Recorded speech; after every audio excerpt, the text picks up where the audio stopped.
Good morning, everybody. I want to do a book review again for this week, and the book review is a book that's taken me quite a number of weeks to read. That's because I only read it on a particular appointment every day, and it's this book. There we are. It's called In the Beginning. It is the story of the King James Bible by Alister McGrath. So this book, let me put my glasses on so I can read the very fine print. It says at the very beginning, the story of the King James Bible and how it changed a nation, a language and a culture. The book is by Alister McGrath, published in 2001, and published by sorry, I can't find the publisher here.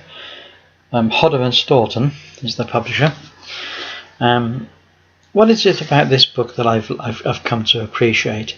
Well, what this has enabled me to understand is the background, the historical background, not only of the authorized version, as we call it in England, but a background of the whole of the history and the language and the culture of those days in the 1600s and in the 1500s as well. It talks about the rise of the English language. It talks about the Great Reformation. It talks about the first printed English Bibles. And it talks about the Geneva Bible, which was in Europe a tremendous step forward.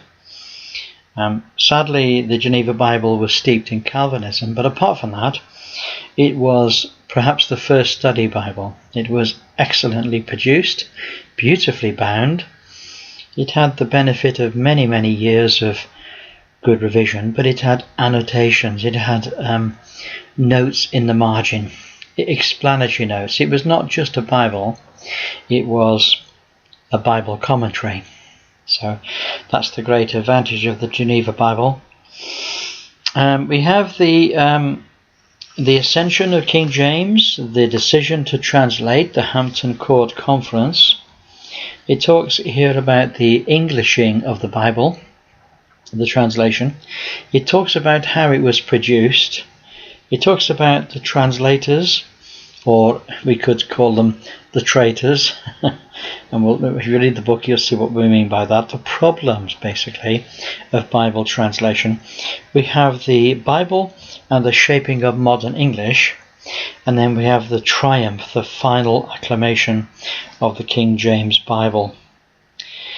We also have some very interesting notes on a comparison of the historic English translations, and Psalm 23 is taken as the model there. We also have a biblical timeline. We also have a list of all the works consulted in this book, and then we also have a list of all the illustrations, because this isn't just a book to read, this is a book with pictures, which is absolutely amazing. What have you basically discovered in this book, Stephen? Well, one of the things I've discovered is how that King James plotted a course between Roman Catholicism on the one hand and Puritanism on the other hand to establish what he saw as the English Church, or what we call today the Church of England.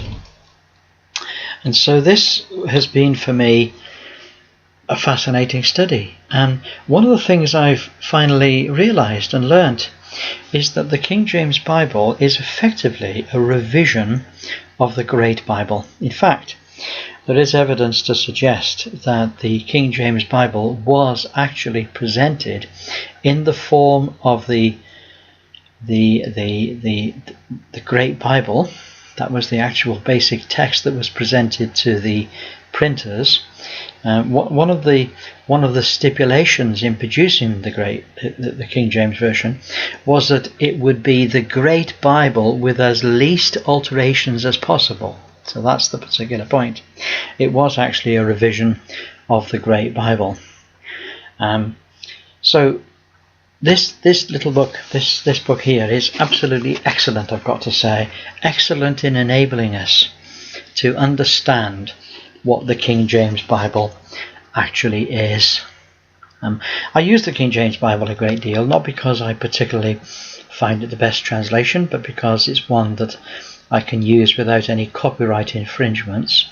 And secondly, it's also the translation that I'm most familiar with. So even though I'm very, very familiar with it, I do recognize its limitations, and I also recognize the fact that many people find the English of the King James Version difficult.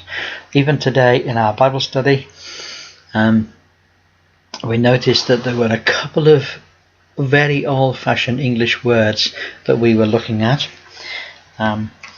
It talked about tell the towers. And the word tell is a very old-fashioned English word. It means to count.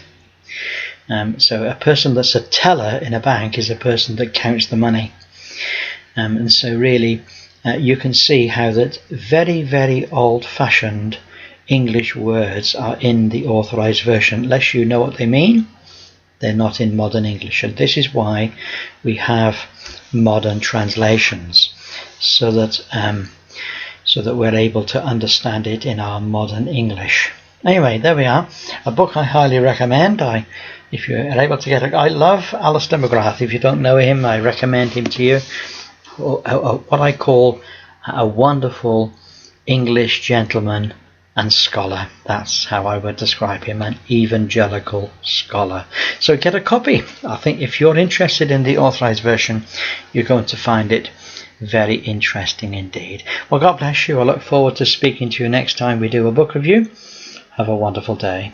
Bye for now.